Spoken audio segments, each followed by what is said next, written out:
Hey, hey, hey.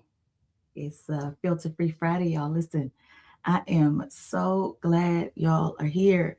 For those of you who are Christian, um, it's Good Friday. All my life I couldn't quite figure out why they called the day of the crucifixion Good Friday. And it has been explained to me, so you don't need to try to explain it. But when I think about all that was described, honey, there ain't nothing good about hung 'em high, stretched 'em wide. You're not about to Jedi mind trick me. I think the day needs to be rebranded. And y'all have clearly been praying because there for a little bit I was like, these folk ain't praying, and um, I don't know what's all that's happening, but y'all were. I take everything that I said back because child, all of a sudden, folks was many of you know me well. Know that there's been some folk coming for me. But the good thing is nothing like just continuing to stay grounded and centered and be surrounded by friends that, you get the word that you need when you need it. I was reading the story of the Israelites.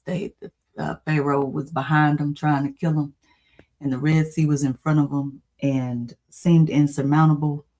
And in between these 2 points, you could start to feel like, what in the world am I going to do? Destruction is inevitable. And child, as the story goes, the Red Sea opened up and the Israelites walked on through. But that ain't the part that blessed me. You know what part blessed me? Is that when them Egyptians came running right behind, that Red Sea just swallowed them right on up. And it helped me with some major challenges that I got to deal with right now. That, you know what? Sometimes you got to just let that Red Sea swallow people on up. I shared earlier this week that um, sometimes my way is to react when something happens, just like immediate response. And sometimes it's not thought out, and sometimes it's not great, and sometimes I regret it later. And many of you know my son practices jujitsu and is the national champion three times, I think. Y'all know we lost last year. That was a tough defeat. 3 times though. I think he's a 3-time champ. And for me to be able to watch it, he had to walk me through that thing slow. He had to sit right here in my office, slow down frame by frame. See, mom, right here.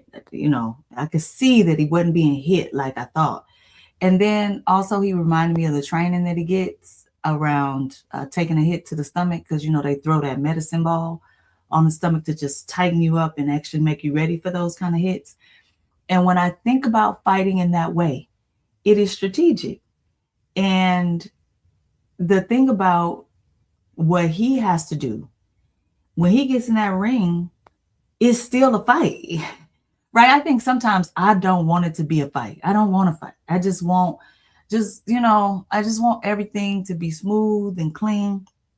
But what is so evident to me was I was reading the story of Ananias after Saul had been blinded, and God told Ananias to go and pray for Saul. And Ananias was like, I ain't going over there. That dude a murderer.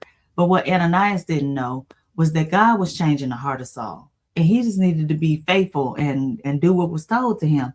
And when I think about these things, right, it brings me to this week and while I was at the Rite of Joy conference yesterday, rekindling my ability to use words in writing to express, to get things out, to balance that logical, reasonable with that empathetic, compassionate, harmonious spirit. And we all need balance. I don't know if y'all can manage to get over there today. My schedule full. I gotta go to the dentist. I hate going to the dentist. Y'all can pray for me at 10 o'clock when I gotta be at the dentist, because my blood pressure just go through the roof, honey. These people I just be, whew, body can't stand it. Anyway, what got me over there yesterday, I wish could get me back there today. You talking about people who have the talent of creating word banks about inanimate objects. And I met a man named Ed. Ed needed to waste some time for us. And I think that man talked for 15 minutes nonstop, smooth, flowing, lyrically sound, extemporaneously bringing in different points. Just I've never seen anything like it. I had to go up to him and express my awe. And not just in the talent, but in what it feels like in the space. So if you happen to be in Kansas City, I don't even know if you can register on the spot. I think you can. But man, listen, they're on 18th Street at the KC Collab. And I wish I could go back today because my heart was healed. And I don't always get to be in those kinds of spaces. I'm typically with people who are trying to advance a mission of an organization. That's what I do, teach empathetic leadership to leaders, right? But in this space, I was grateful that Sherry Hall asked me to be there. So let's just start there. Grateful that Sherry asked me to be there. I'm grateful that she wanted me to talk empathy, but from a personal standpoint and not from a professional one. Usually I blend them, but I very rarely get to just talk from the personal standpoint. And two, I'm glad that when I walked in, I thought I was supposed to be on like an hour later. Turns out I was supposed to be on like right then.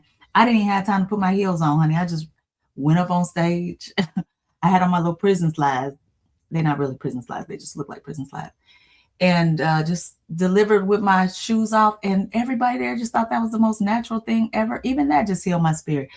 And so what am I saying? What am I saying? Balance. When you think about this Holy Week, the story starts out with the crowd singing praises and prayers of Hosanna, right? And the week ends with that same crowd of people screaming, crucify him. And that's what our lives are like. Our lives are like that. That there's always the yin and the yang. Oprah said, you can have it all, but not at the same time. Life is like that. That you can be on top of the world in one aspect and then just things not going well in another place. And so my invitation to you, and I said this maybe a couple weeks ago, is to think of yourself like the seed planted, right, in the soil that's clay and too hard and too rough. The farmer has to put manure in there. They got to put perlite in there. They got to put loose soil in there. And it's a lot, right? And it's stinky and it's rough, and you a little seed in there not really knowing, like what the heck is going on in here. And then just when you start to feel that, you start getting drowned with water. Just water coming from all sides. And all I can think about right now is my friends who are just taking it, man, just death after death after death, job loss after job loss after job loss. But things just ain't working out. That's like that water just, first of all, it stink. Now you done added these little round balls of perlite. And now you like tugging and tilling and I got dropped in. And on top of that, now I feel like I'm drowning because here come all this water. Mud moments, that's what I call them. And as the story goes, this Friday wasn't Good Friday. This Friday was a mud moment for Jesus, right?